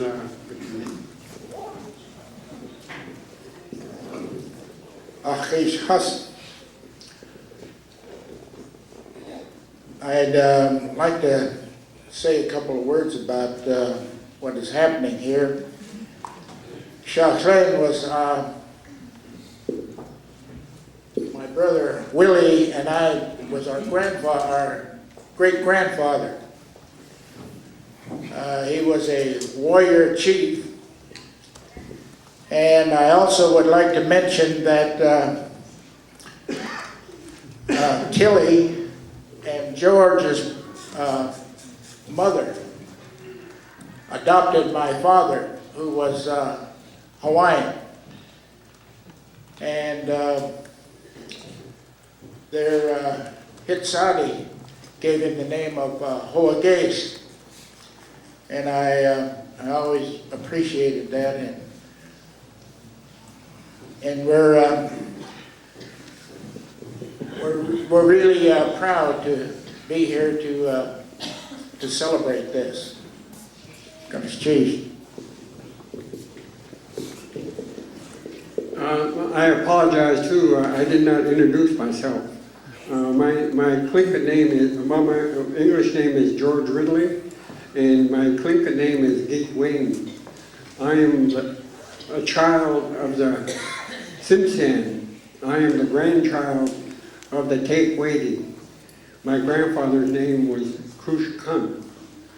My mother was Martha Carl, and her Tlingit name was Tansk. And she was adopted into the Coho House here in Sitka. She lived here for over 30 years, and I'm living here now. So, and then they gave her the name Shade. So that is very important to know your names and where you're from and who you are. And so this name that is mentioned, that will be passed to my nephew here, that he is really working on the culture too, that he makes his own regalia, he's in a dance group, and he does all those things, he travels all over, and so that he is learning, and which is very, very something to be proud of, you know. And really something else too is to see all the young people here, that it is something, you know, that you need to have them here. You need to have them, and so that they will learn, you know, from all these people that you see, these elders, and the honored people, and the leaders that they can learn from. And like you say, you need the language and you need the culture both. And so we, something I started but I never finished. Robbie here is very giving much of her time in that she did, and she still does. And so is Paul Jackson, you know, that they try to keep the ones I've come in contact with, who really try to bring back the culture and the language, and that they give all their time. They do not do it for money, they just do it for that they want to, and they want to have the culture to go on and the language to go on. And so I really thank them for it, for both of them, that they really, I really honor both. Thank you.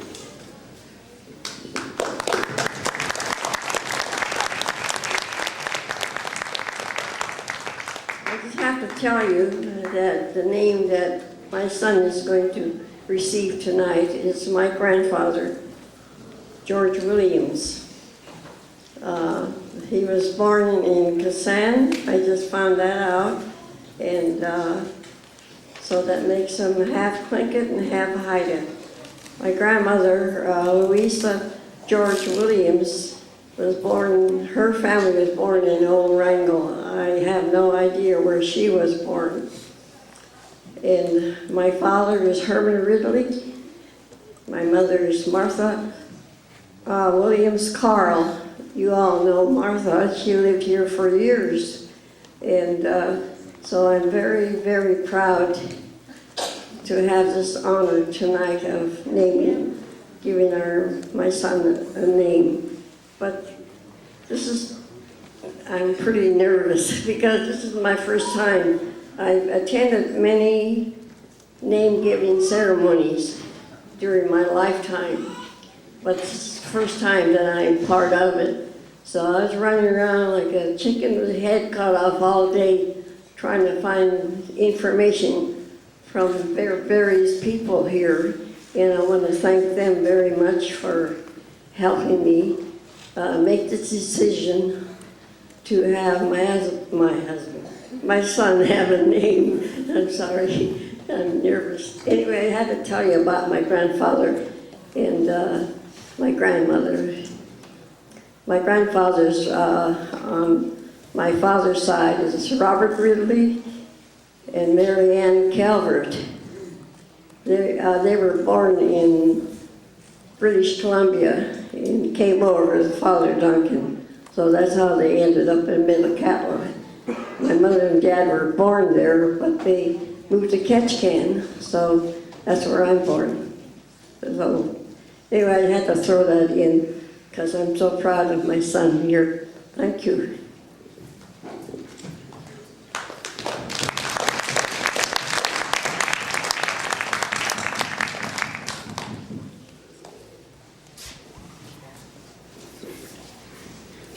What name is he going to have?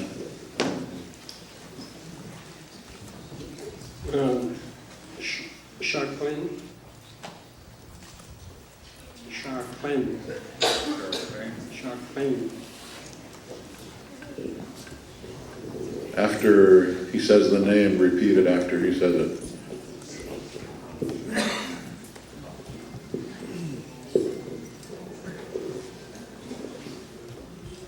Shaa Tlein ah.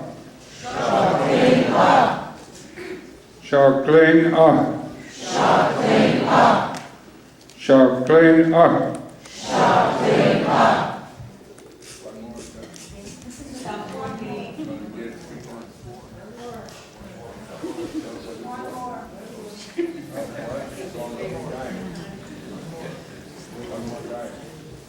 It was 3 times or 4 times? Shaa Tlein ah. Shaa Tlein ah.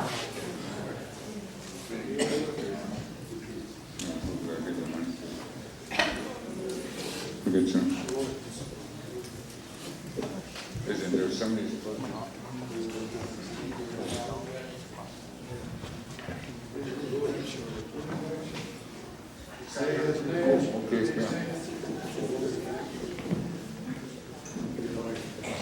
Giving the money to Willard Jackson.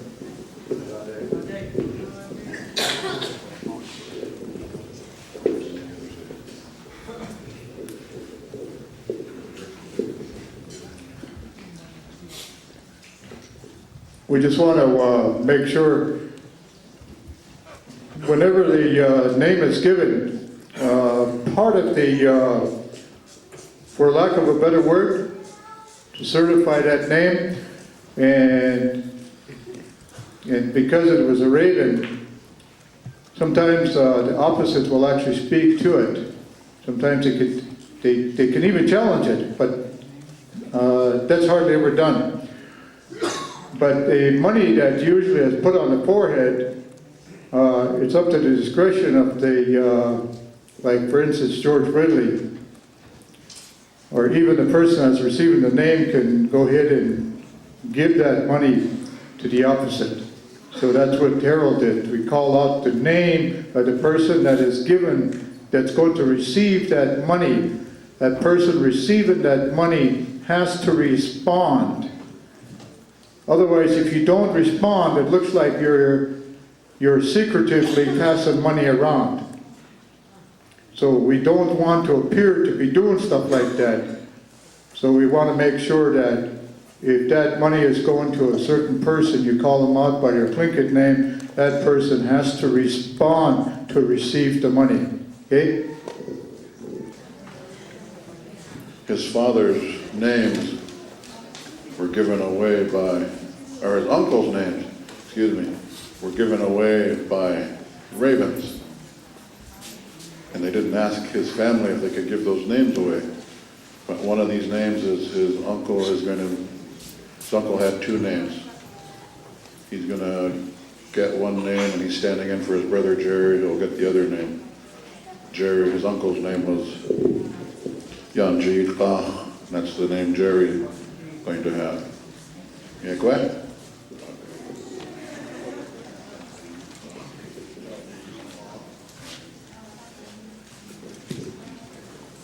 First of all, I want to thank you for letting me do this. It's not going to be me that's going to be doing this tonight. It's going to be my Uncle Pete, Peter Keene, Ken Hoff.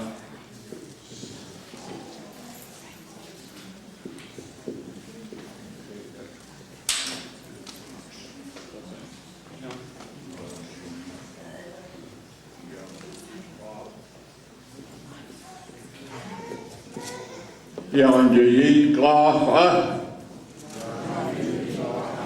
Yanji Glaha. Yanji Glaha. One more. Yanji Glaha.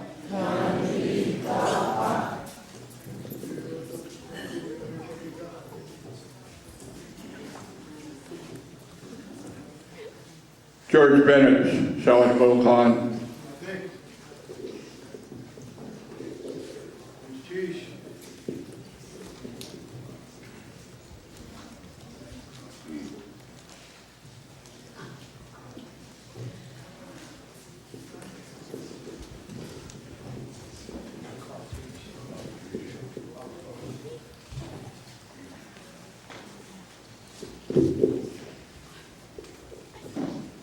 Chag Isha.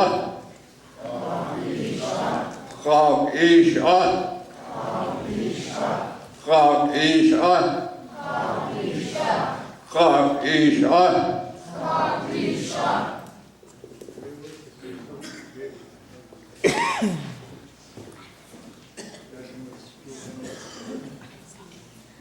Slave to Ish.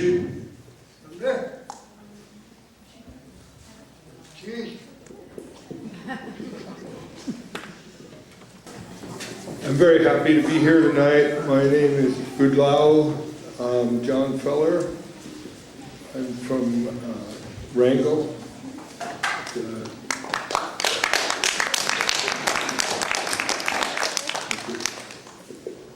The Sticking Pond tribe, Tlingit, and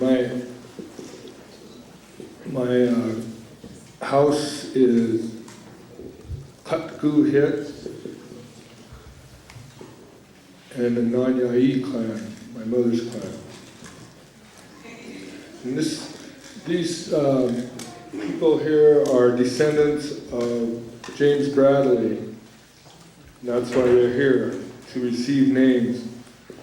And as far as I know, their mother and their grandmother didn't receive a Tlingit name, so we're okay in doing this tonight. It's in order. And the names that Clara will be receiving.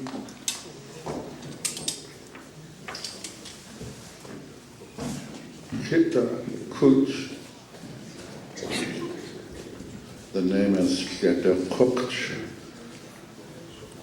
Refers to when the shaman would have the vision and the woman couldn't imitate the dancing of the spirit.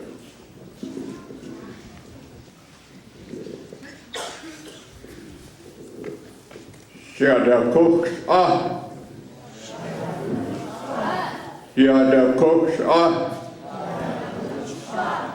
Shaa Tlein. Shaa Tlein.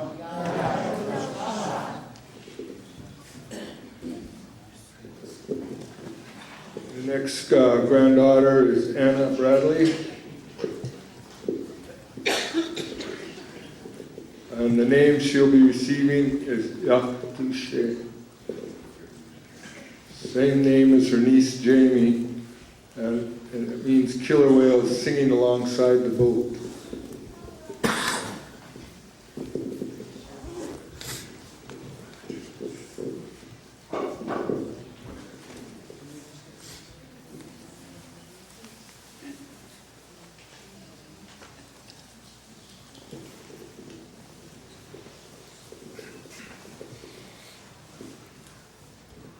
Yaktashe.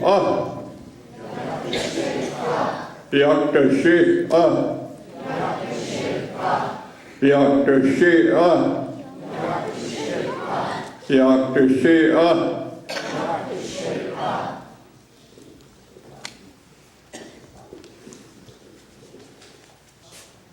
The next person receiving a name from the Nanyai clan is the son of Angela Bradley.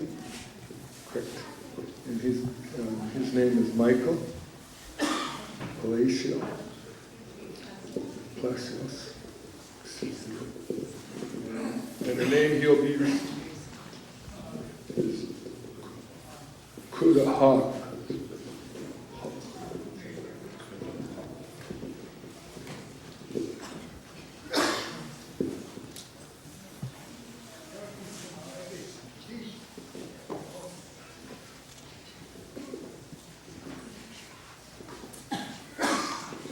Kadahak.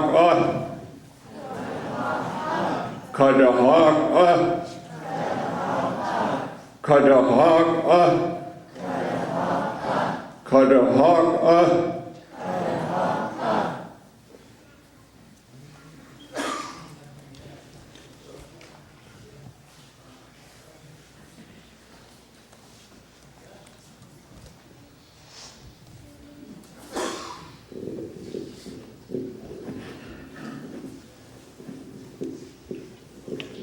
Bruce Demmer.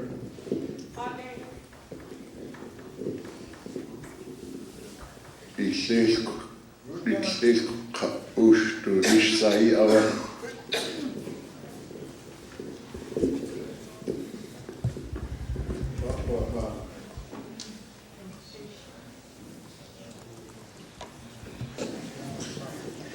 My name is Marge Bird Shalashuka, Kiksadi Raven Frog from Wrangell.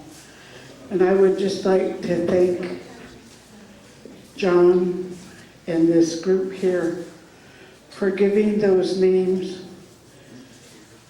They are my brother's children and grandchildren, my brother Alan Bradley that lived here. Those are my nieces and great niece and nephew. Chish.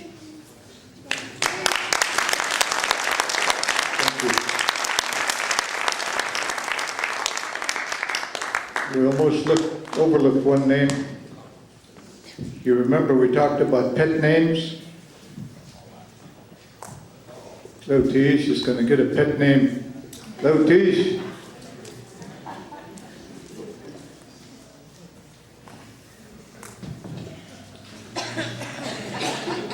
Where's David Katzeek? Did he go home already?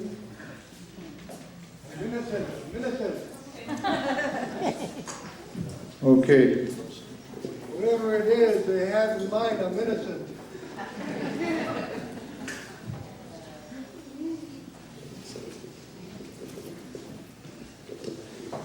This was about a year ago, I see Bob and Stacy over there. We took a trip to Philadelphia. We stayed about 45 minutes out of Philadelphia there. And we were looking for a place to eat one night, and Herman talked us into going to Hooters.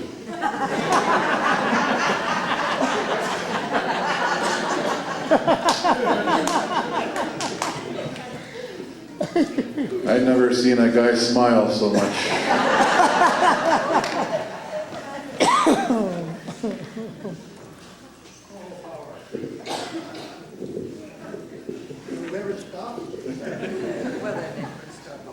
I got some pictures of him. If I was talking like a Tlingit speaker talks, I would say I took a picture of him by Hooters. But that sounds funny as an English sounding, doesn't it? Took a picture of him at Hooters. I was watching TV. You were watching the boob tube, all right.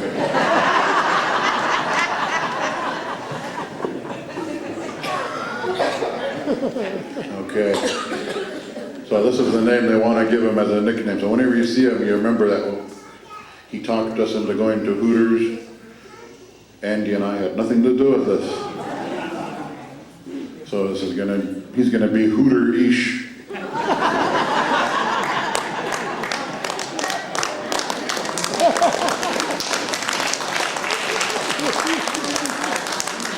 I don't believe it. Hooter-ish, Hooter-ish, Hooter-ish, Hooter-ish,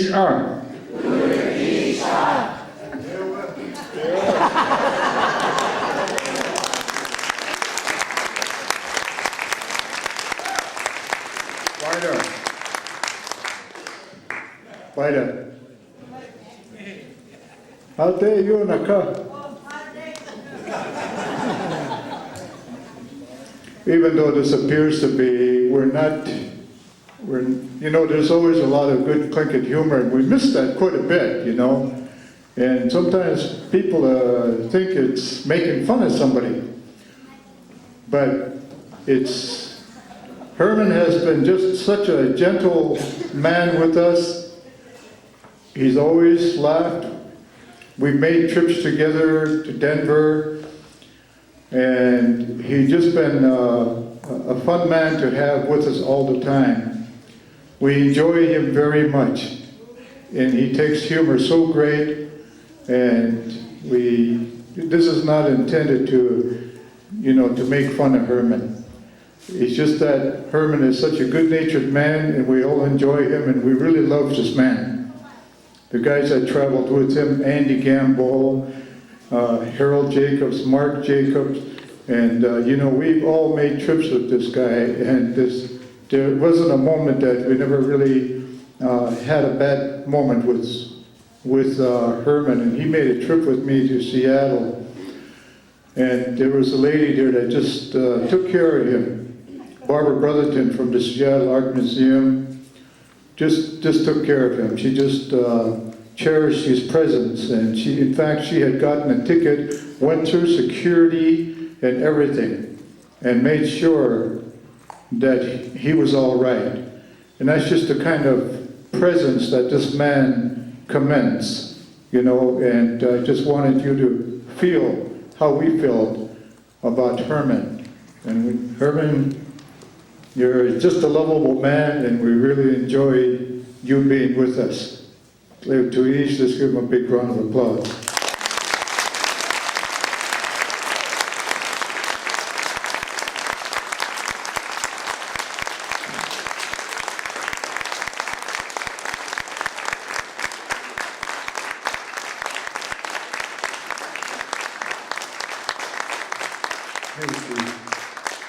Thank you very much. I think I heard them say that. How kind and gentle this man is. Well, I think I'm about to show them how gentle I really am. Which one of you want?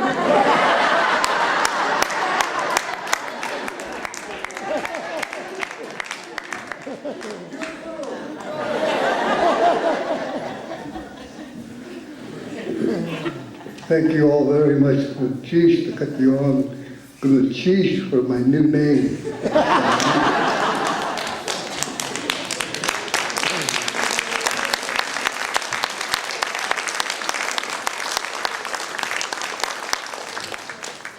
Who asked the question, do you take names back? Yeah, we will. Well, you know, I think we had a good time tonight, and I really appreciate you folks having a patience with us tonight, and the questions that were posed to the panelists and were very good, and a lot of good explanations came out of it, and I hope you were able to get something out of this just as we were. And again, I hope this you will leave us in good health, and I'd like to ask Anita Rafferty if she would close us in prayer tonight. We all bow our heads, please. Thank you, Lord, for this evening and this gathering. And we thank you for your blessings upon us. And we pray that you will be with each one of us as we go our separate ways and keep us safe until we meet again tomorrow. We ask your blessing in Jesus' name. Amen.